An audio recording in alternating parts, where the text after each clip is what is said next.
Alternative politics లేకపోతే ఆంధ్రాకి అదే అతిపెద్ద శాపం అవుతుంది. అమరావతి విషయమే ఉంది. అమరావతి 2,00,000 కోట్లతో 29 గ్రామాలు లేకపోతే ఇప్పుడు కొత్తగా తీసుకున్న గ్రామాలు, ఈ గ్రామాల చుట్టూతానే తిరుగుతున్నది ప్రభుత్వం. అది మంచిది కాదు. విజయవాడ, గుంటూరు ఇవి కలపకపోతే రాజధాని ఎదుగుదల అన్నటువంటిది మన ముదిమనవళ్ళ తరానికి కూడా అవదది. అదే సందర్భంలో జగన్ చెప్పేటటువంటి 3 రాజధానులు తప్పు. అట్లాగే ఇప్పుడు మావిగన్ అని చెప్తున్నటువంటి ఈ 3 నగరాలు కలపాలంటే అది మచిలీపట్నం అంటే చాలా లాంగ్ అవుతుంది. అక్కడి నుంచి దారిలో ఉన్న ఎన్ని కలుపుకొని రావాలంటే చాలా తతంగం అవుతుంది. కాబట్టి అది కష్టం. దీనికి ఆల్టర్నేటివ్ పాలిటిక్స్ చెప్పాలంటే అమరావతి అంటే విజయవాడ, గుంటూరు, మంగళగిరి, తెనాలి ఏదైతే విజిటిఎం కూడా పరిధి, సిఆర్డీఏ పరిధి ఉందో అందులో చీరాలు ఇవి కూడా కలిపినట్టున్నారు. వాటన్నిటి కలిపి ఒక నగరంగా ప్రకటించితే బాగుంటుంది. ఎదుగుదల సాధ్యం అవుతుంది. ఇలాగ చేస్తామని చెప్పగలిగేటటువంటి తృతీయ పక్షం లేకపోవడం ఆంధ్రాకి పట్టినటువంటి శాపం.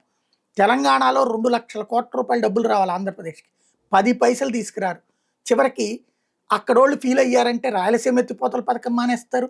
వాళ్ళు వద్దనుకున్నారంటే గనక ఆంధ్రప్రదేశ్కి రావాల్సినటువంటి నిధుల్ని వదిలేస్తారు. ఆంధ్రాకి రావాల్సినటువంటి ఆస్తుల్లో ఆర్టీసీకి సంబంధించినటువంటి స్థలాన్ని ఆర్టీసీ వాళ్ళు స్వాధీనం చేసుకుంటే అడగరు.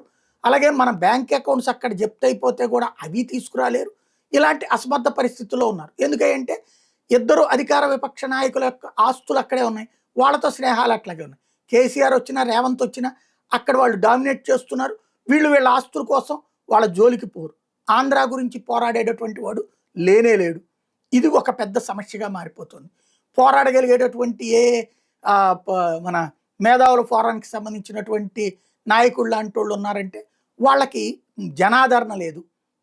వీళ్ళకి మళ్ళీ పవన్ కళ్యాణ్ ఇదివరకు ఆల్టర్నేటివ్ పాలిటిక్స్, ఇప్పుడు ఆయన వెళ్ళిపోయి కూటమిలో చేరిపోయారు.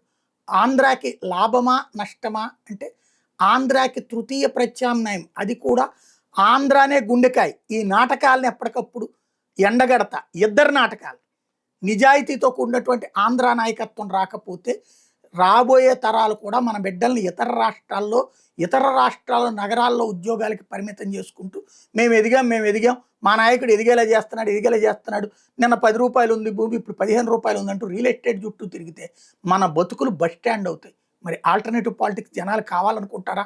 లేదా ఇట్లాగే ఆ నాయకుడు ఈ నాయకుడు అన్నటువంటి కాన్సెప్ట్ చుట్టూతోనే తిరుగుతా మన జీవితాలు, మన తర్వాత తరాల జీవితాలు వీళ్ళందరూ కలిసినే రాష్ట్ర విభజనకు కారణమైనటువంటి వాళ్ళు.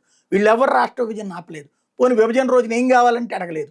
అడిగిన తర్వాత రాష్ట్రం ఏర్పడిన తర్వాతను కూడా ఇప్పటికీ వీళ్ళ స్వార్థ రాజకీయ ప్రయోజనాలే చూసుకుంటున్నారు.